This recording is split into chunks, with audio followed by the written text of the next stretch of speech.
दोस्तों, अगर मार्च अप्रैल में हम हरसिंगार या जिसे पारिजात के नाम से भी जानते हैं, इस पर एक ज़रूरी काम कर लेते हैं और जड़ों में डालते हैं ये 2 फर्टिलाइज़र, तो अगस्त के महीने से इसमें कलियां बनना स्टार्ट हो जाएंगी और दिसंबर से लेकर के आधी जनवरी तक इसमें अच्छी खासी फ्लावरिंग होती रहेगी। तो दोस्तों, यह कौन सा ज़रूरी काम है जो कि मार्च अप्रैल में कर लेना होता है? खासकर अगर हम मार्च में कर लेते हैं तो और भी बेहतर होता है। और ये कौन से 2 फर्टिलाइज़र हैं कि जो इसकी जड़ों में डालना आवश्यक होता है? संपूर्ण जानकारी मिलेगी इस वीडियो में, तो प्लीज़ वीडियो पर अंत तक बने रहें, बिना स्किप किए पूरा देखें और जानकारी अगर पसंद आए तो लाइक करें, शेयर करें और चैनल को अभी तक सब्सक्राइब नहीं किया है तो प्लीज़ चैनल को भी सब्सक्राइब करके बेल आइकन को प्रेस कर दें ताकि सारे अपडेट्स आपको मिलते रहें। नमस्कार दोस्तों, स्वागत है मेरे YouTube channel gardening with Poonam में। दोस्तों, यह जो आप मेरा पौधा देख पा रहे हैं गमले में लगा हुआ है हरसिंगार का, तो इसको मैंने इसी सीजन में भी लगाया था। अभी इसमें फ्लावरिंग नहीं स्टार्ट हुई है। तो अभी आप देख पा रहे हैं कि इसमें मुश्किल से 4-5 ब्रांचेज हैं, बहुत ज़्यादा ब्रांचेज नहीं हैं, लेकिन ब्रांचेज जो हैं खासी लंबी हो गई हैं। तो यही इसमें प्रॉब्लम है कि मैंने थोड़ा-सा लेट कर दिया, इसको पहले से ही कट करके हटा देना चाहिए था। अगर मैं पहले से इसको कट कर देती तो मार्च में बहुत ही अच्छी ग्रोथ होती है पौधों की, अभी तक यह पौधा लगभग बुशी हो चुका होता। लेकिन दोस्तों, समयाभाव के कारण इसको करने में मैं थोड़ा लेट हो गई हूँ, लेकिन कोई बात नहीं, अभी अप्रैल में भी अच्छी ग्रोथ होती है। इस समय में भी अगर मैं यह काम कर लेती हूँ इस पौधे पर, तो हमारा पौधा फिर ठीक तरीके से चलने लगेगा और अच्छा खासा ये घना हो जाएगा, इसमें ढेर सारी ब्रांचेज होंगी। तो ये इसको क्या करना है कि जो ये ब्रांचेज हैं इसमें जो काफ़ी लंबी हो गई हैं, तो इनको कट कर देना है। और दोस्तों, इसको कट कहाँ से करना है ये भी बहुत ही इम्पोर्टेंट है, कहीं से भी नहीं कट कर देना है। नीचे से 3-4 नोड छोड़कर फिर यहाँ से इसको कट करना है। आप देख पा रहे हैं कि नीचे कुछ जो इसमें लीव्स हैं ये थोड़ी सूख गई हैं, आधी सूख गई हैं। तो जो पुरानी लीव्स होती हैं इनकी एज होती है, लीव्स की भी एज होती है, तो समय पर ये सूखती ही हैं। तो इनको यहाँ से रिमूव कर देना है। और ऊपर आप जो देख पा रहे हैं इसमें जो शाखाएँ हैं इसमें जो और पत्तियाँ हैं तो ये बिल्कुल हरी हैं, यहाँ बिल्कुल भी कोई भी पत्ती सूखी नहीं है। तो ये जो पुरानी पत्तियाँ इनको ऐसे ही रिमूव कर देना है और ये जो शाखाएँ यहाँ पर इतनी लंबी-लंबी हैं इनको कट कर देना है। तो यहाँ से ऐसे ही इसको कट करना है और सभी शाखाओं को ऐसे ही मैं कट कर दे रही हूँ। इसमें ये कि शाखा पूरी अभी हरी है, अभी जल्दी ही निकली थी, लेकिन इसको भी मैं यहाँ से कट कर दूँगी क्योंकि तब शेप अच्छा जाएगा। नहीं तो ये एक शाखा ज़्यादा लंबी हो जाएगी और जो अभी बाद में जब कट करने के बाद निकलेंगी, तो ये शाखाएँ थोड़ा-सा छोटी रहेंगी। इसलिए शेप अच्छा करने के लिए यहाँ से भी मैं ऐसे कट कर दे रही हूँ। अब आप देख पा रहे हैं दोस्तों कि मैंने सारी शाखाएँ ऐसे ही कट करके हटा दिया है। और जानकारी के लिए बता दूँ कि ये पौधा जो है इसको मैं नर्सरी से नहीं लेकर के आई थी, मैंने इसको बीजों से ग्रो किया था। ऐसे ही मैंने बहुत सारे पौधे ग्रो किए थे जो कि मैंने अपने मिलने वालों में बहुत सारे लोगों को बाँट दिए हैं। तो यहाँ पर मैंने ऐसे ही एक पौधा लगा दिया था क्योंकि मेरे पास एक बड़ा पौधा है ये जो कि मैंने ज़मीन में लगा रखा है और ये बहुत ही अच्छी फ्लावरिंग करता है।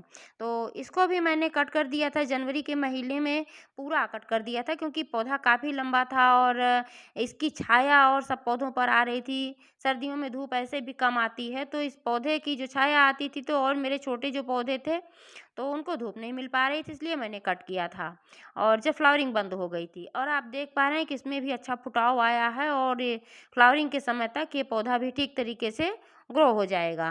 तो इसी पौधे में जब फ्लावरिंग होती है तो बीज बनते हैं और जब बीज पक जाते हैं, पककर काले हो जाते हैं, तब इन्हीं बीजों से ये पौधे बहुत ही आसानी से ग्रो किए जा सकते हैं। तो ऐसे ही मैंने इसको ग्रो किया था। ग्रो करने के लिए भी कुछ दिक्कत नहीं होती है।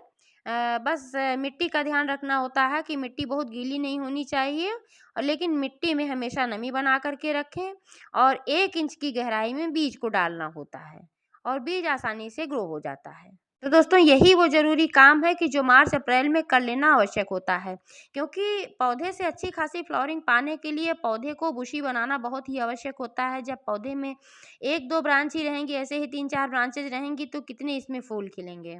तो फूल ज़्यादा लेने के लिए सबसे पहले तो पौधे को घना बनाना आवश्यक होता है, इसके लिए कटाई-छटाई करना आवश्यक होता है क्योंकि जब हम एक जगह से कट करते हैं तो वहाँ से मल्टीपल ब्रांचेज निकल कर के आती हैं, तब हमारा पौधा घना हो जाता है।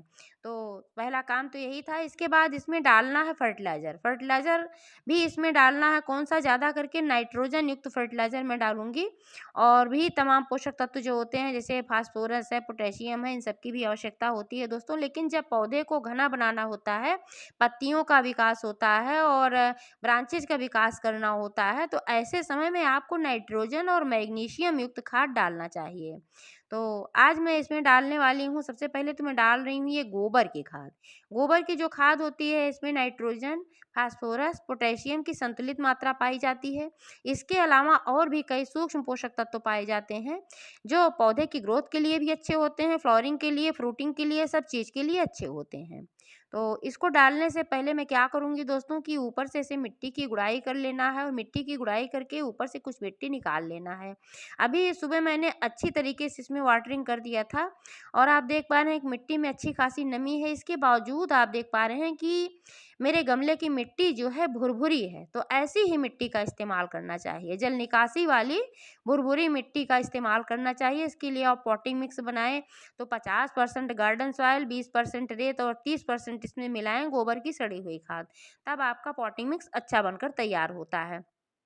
क्योंकि जब जल निकासी वाली मिट्टी नहीं रहती है, तो उसमें जाकर के जड़ों में पानी रुकता है, और मिट्टी के अंदर फिर घनत्व तो ज़्यादा हो जाता है, तो इस वजह से सांस नहीं ले पाती हैं जड़ें। तो इसलिए मिट्टी भुरभुरी होनी चाहिए। वैसे ही दोस्तों इसमें से 3-4 इंच मिट्टी मैं निकाल ले रही हूँ, क्योंकि जड़ों तक फर्टिलाइज़र जाएगा तो ज़्यादा बेहतर होगा। लेकिन इस बात का ध्यान रखें कि जो इसकी प्रमुख जड़ें होती हैं, पास बिल्कुल नहीं जाना है पौधे की जड़ के पास, क्योंकि अगर प्रमुख जड़ कोई कट जाएगा, तो फिर आपका पौधा मुरझाने लगेगा। लेकिन पतली-पतली जो जड़ें होती हैं, ट्रिम हो जाती हैं, कोई बात नहीं है, ये ट्रिम होती हैं तो फ़ायदेमंद होता है। तो इसमें ऐसे ही गोबर की खाद डालना है, और गोबर की खाद ऐसे चारों तरफ इसमें फैला देना है। इसके बाद मैं दूसरा फर्टिलाइज़र डालने वाली हूँ दोस्तों, यह है सरसों से बना हुआ फर्टिलाइज़र। तो जो सरसों का फर्टिलाइज़र होता है ये बहुत ही फ़ायदेमंद होता है। इससे पौधे में बहुत ही अच्छी फ्लावरिंग भी होती है, जो फूल वाले पौधे होते हैं, और पत्तियों का विकास और ब्रांचेज़ का विकास बहुत ही अच्छा इससे होता है। पौधा घना हो जाता है, हरा-भरा होता है, क्योंकि जो सरसों होता है इसमें नाइट्रोजन और मैग्नीशियम की बहुत ही अच्छी मात्रा पाई जाती है। इसके अलावा इसमें पोटेशियम, फास्फोरस, सल्फर, जिंक, और इसमें जो तेल पाया जाता है ये फंगस वगैरह लगने के से बचाता है। तो इसलिए सरसों का जो फर्टिलाइज़र होता है बहुत ही फ़ायदेमंद होता है। आप चाहें तो सरसों की खली का भी इस्तेमाल कर सकते हैं, और चाहे तो सरसों के दानों का भी इस्तेमाल कर सकते हैं। आप काली सरसों भी ले सकते हैं, पीली सरसों भी ले सकते हैं। यहाँ पर जो मैंने लिया हुआ है काली सरसों का मैंने बनाया हुआ है। तो सरसों के दानों को वैसे ही मिक्सर जार में डाल करके पीस लेना होता है, क्योंकि खड़ी सरसों का इस्तेमाल नहीं करना चाहिए। खड़ी सरसों का इस्तेमाल जब आप करेंगे तो वो बीज बन जाएगा और मिट्टी में जाकर अंकुरित होगा, और फिर तमाम सरसों के पौधे निकल जाएंगे, तो वो खाद का काम नहीं कर पाएगा। इसलिए इसको पीसना आवश्यक होता है।